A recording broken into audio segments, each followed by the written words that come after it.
What's going on, my people? Welcome to my official NXT slash Lucha Underground slash WWE Smackdown review. Yes, you had it right. 3 reviews in one video. A triple review. Usually I do 1, sometimes I do 2. But never have I ever done 3 reviews in one video. So without further ado, let's get started with these reviews.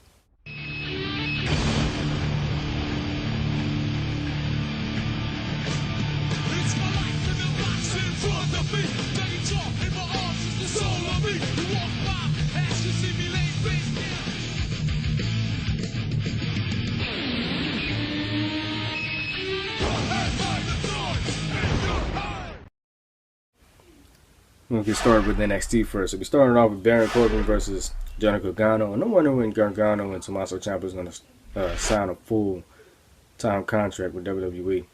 They have a lot of potential as tag team wrestlers and singles competitors.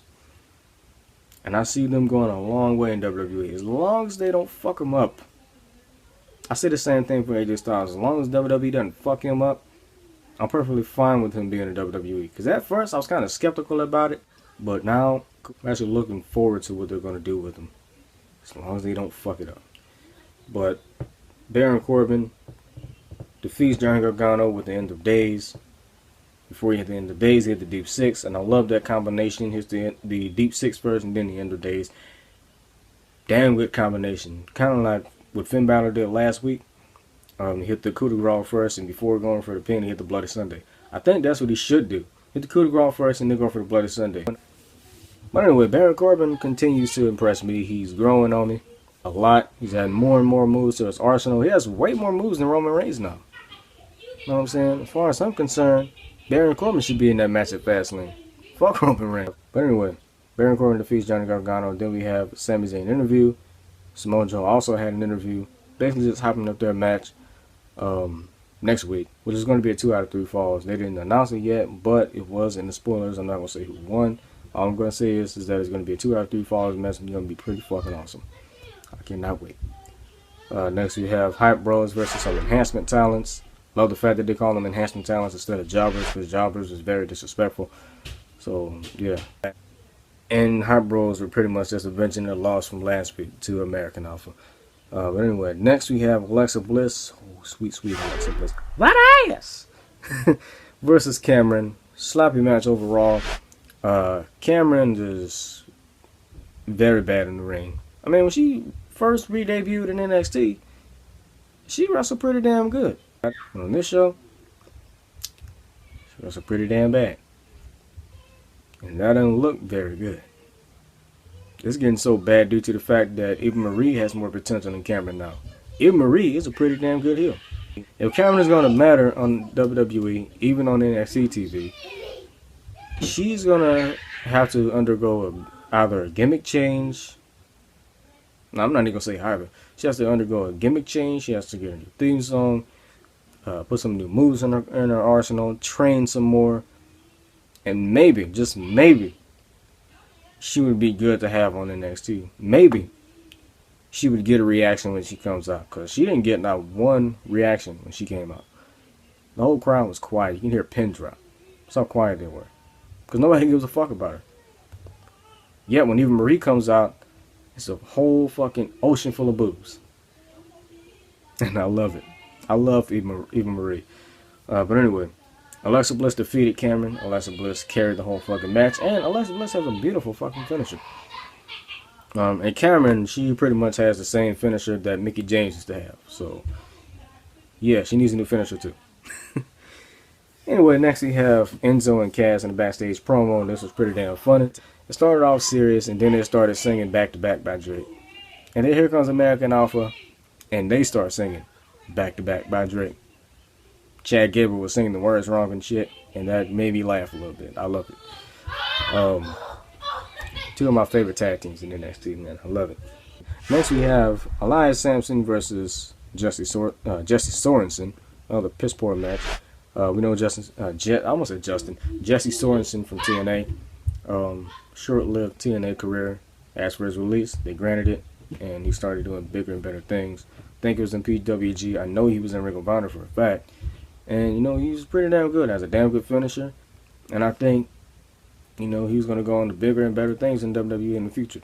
But Elias Samson defeats Jesse Sorensen with that weak-ass neck breaker. He's very basic. He reminds me of 80s wrestlers with just basic-ass finishers. Basic wrestling moves as finishers. You know, first it was the elbow drop, now it's the neck breaker. What's next, the leg drop? I mean, we get that enough from Nia Jax, but at least she hits 3 of them motherfuckers. Which makes it even better. You know what I'm saying? She has a very basic finisher. But she makes it look bigger and better considering her size, her weight, and then how many times she does it. You know what I'm saying? So I can accept it when she does it, but when Elias Samson hits that weak ass neck breaker, I don't give a fuck how fast or hard he does it. Still looks weak nonetheless. You know what I'm saying? He needs a new finisher. He needs some new gear, by the way. That gear looks gay as fuck. I know he's supposed to be some kind of country singer. He's supposed to be like the wrestling version of Johnny Cash, but I don't see it. His gimmick is, you know, is missing something. The only thing, in my opinion, that's good about his gimmick is his theme song. That's about it. That's the only thing I like about him is his theme song. I don't like his look. I don't like his finisher. I love the fact that he's more aggressive, but that's not enough. But he defeats Jesse Sorensen, and that's the end of that. Quick 2-3 minute match. Then we got Bayley versus Carmella for the NXT Women's Championship in the main event. Good match. It was a very friendly match. You know, neither one of them wanted to hurt each other. You know, it was their best friends, basically. Bayley wins the match, and then Nia Jax and Eva Marie comes out, and they attack Carmella, beat the shit out of her, and they get in the ring, start beating the shit out of Bayley. Then Asuka comes out for a save. Asuka didn't do shit, but stand there and smile pretty much. Nia Jax and Eva Marie back out, get out of the ring, go backstage. Then Asuka and Bayley have a damn good stare down, and I cannot wait for this fucking match. Next week, we're going to get Asuka and Bayley versus Nia Jax and Eva Marie. I read the spoilers. I'm not going to say who won. Should already know who won based on the people wrestling in the match. And we all know who got pinned. So, yeah. Without spoiling it. Alright. Samoa Joe closes the show with his backstage promos. Sami Zayn had a good promo. Samoa Joe had a good promo. Like I said in the beginning of the video, bars. They're just hopping up their match for next week, which I can't fucking wait for. 2 out of 3 falls. It's going to be awesome. So that concludes NXT. Next is Lucha Underground.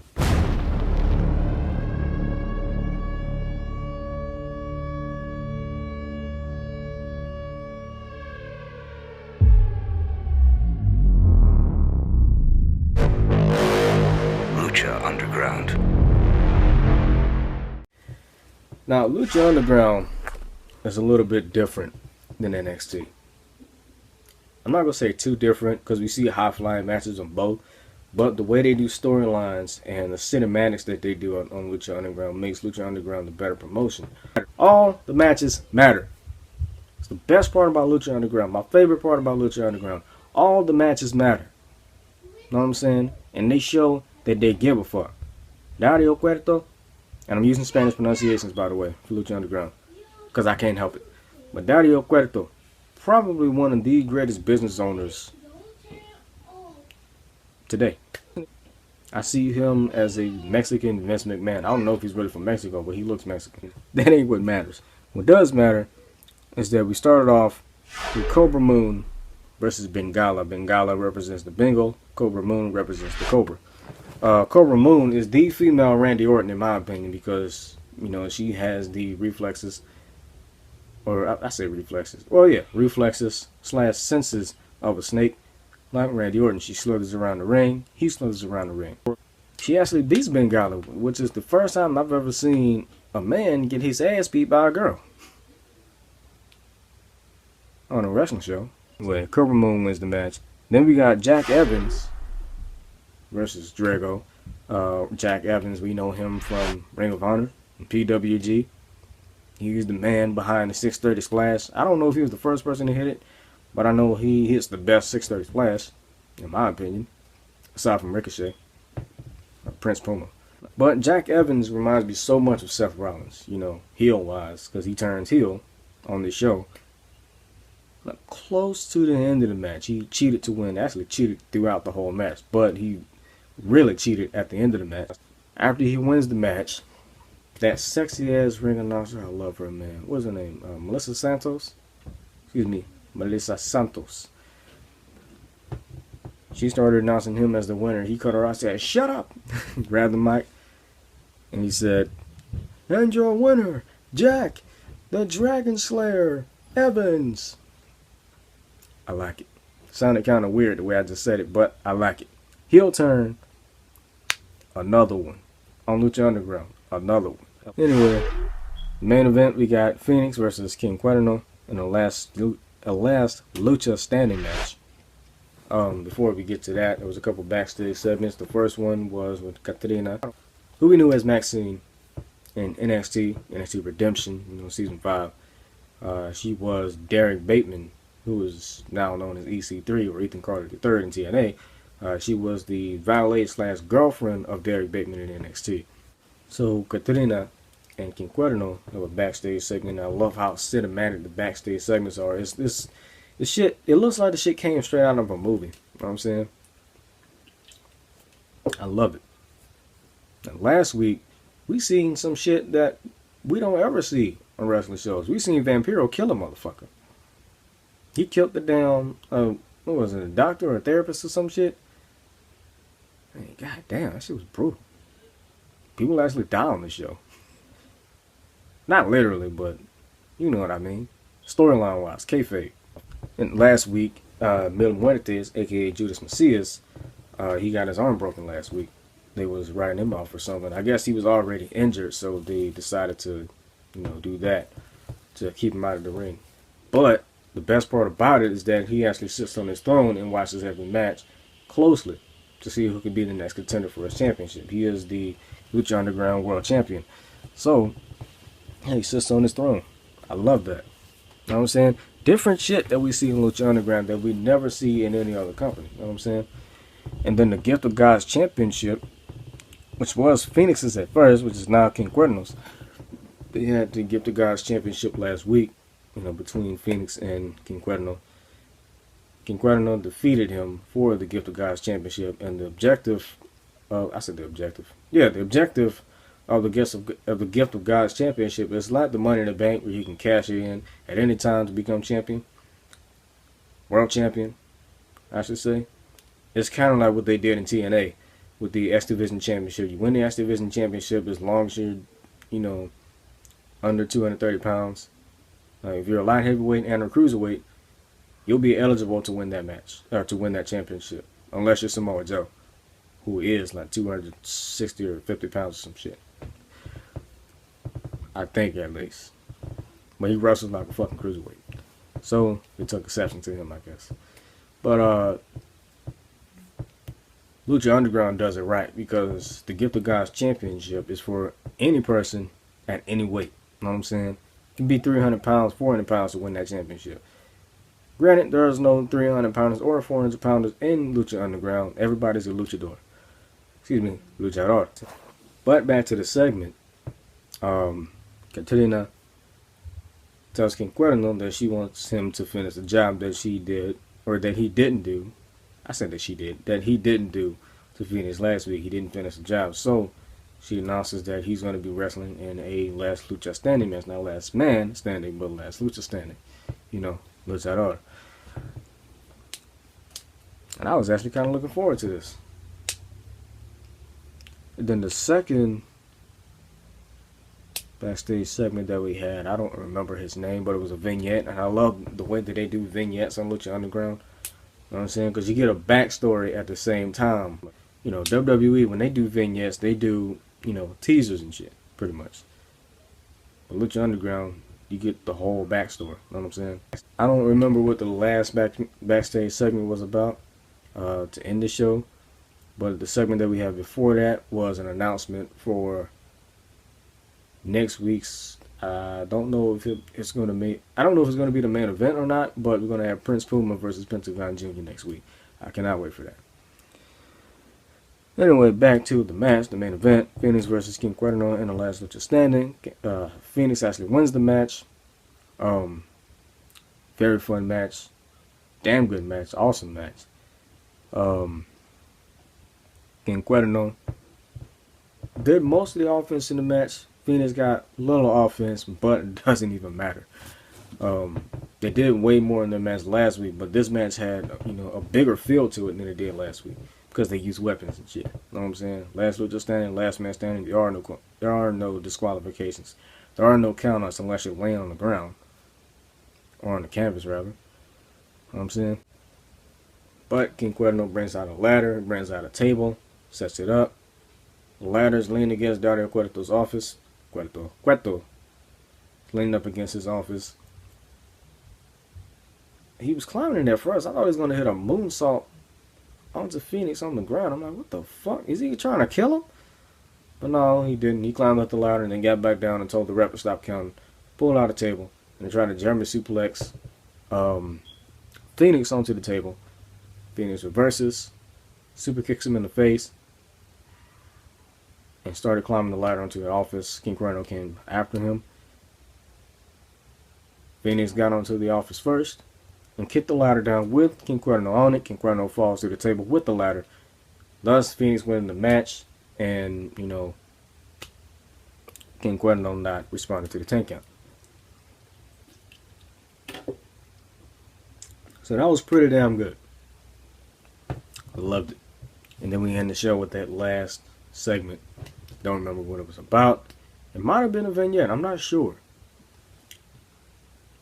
Actually, no. It wasn't a vignette. I forgot dude's name.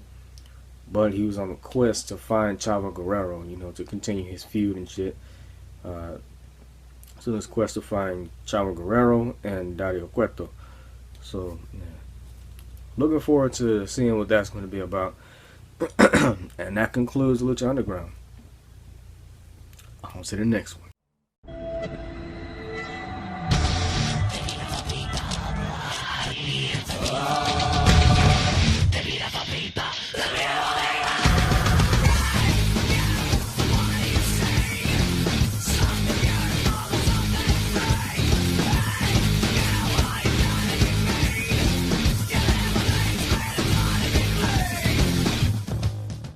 Alright. Time for the Smackdown review. Final review of the series. Final review of the video. Start off with AJ Styles versus Chris Jericho. At first I thought Jericho was coming out to cut a promo, but he didn't. I mean, he came out, you know, super early, and I thought he was going to pick up a mic. Then AJ Styles comes out, and they just get ready to start having a match. And then Social Outcasts come out without Bo Dallas, because Heath Slater says that Bo Dallas is back in the studio laying down some tracks. I find that funny every time he says that. And to be completely honest, Bo Dallas and Heath Slater are the only good people in Social Outcasts. I mean, Curtis Axel and Adam Rose they're just filler, in my opinion. Fucking goofs. Especially Adam Rose. Adam Rose, he says he's the mongering house cat, or whatever the fuck he said. It's pretty damn cheesy, some PG ass shit. Get rid of Adam Rose, bring back Leo Kruger. Get rid of Curtis Axel, bring back Michael McGillicuddy. Michael McGillicuddy had way more potential than Curtis Axel. Curtis Axel don't do shit at all. He does way less moves than he used to do. You know what I'm saying? I don't even remember what the fuck his finisher was. Adam Rose, same thing. I don't remember what his finisher was. Only compliment I can give Adam Rose is that spine buster that he does. Keep on doing it. Shit is devastating as hell. He does it hard. He does it harder than Triple H, bro. Beautiful ass spine buster. That's all I'm going to say about Adam Rose. Other than that, he's a shit fucking character. That's all I'm going to say. But this turns into a tag match. We got Chris Jericho, AJ Styles versus Adam Rose and Curtis Axel. Chris Jericho, AJ Styles wins. AJ Styles tags himself in at the end and does a springboard forearm to Adam Rose and pins him and wins the match. I thought he was going to hit the Styles Clash or maybe the Calf Killer to win the match. I'm still waiting for him to hit that spiral tap that he used to hit in TNA all the time, bro. But they probably won't let him hit it because of how dangerous it looks. Next we have the Dudley Boys cutting a promo. Heel promo. No more tables. You know, they you know, was saying that they kept chanting tables when they should be chanting "Let's go Devon" or "Let's go Bubba." You know what I'm saying? They called the crew and they had tables all over the ring, all around the ring, and on the ramp and shit. They called the ring crew, or their rent crew rather, to get all the tables and take them backstage, and they had that one last table in the ring, and Bubba and Devon, you know, took that down and took that backstage, and that was the end of the promo. I say decent promo. I'm not gonna say it was a pretty good promo. I say decent promo because I've seen better promos from them as heels, but it is what it is. Just the start of them being a heel again in WWE, and I kind of like them better as heels than faces. And I love the fact that WWE is finally doing something with them. You know, because they've been with WWE, they've been back with WWE for what, 5 months now, 6 months. Then we get Sasha Banks versus Naomi. Sasha Banks is sexy as hell. The legs though, and Natalia, that ass. Did her ass get bigger? I think it did. Whatever she's eating, she needs to keep it up.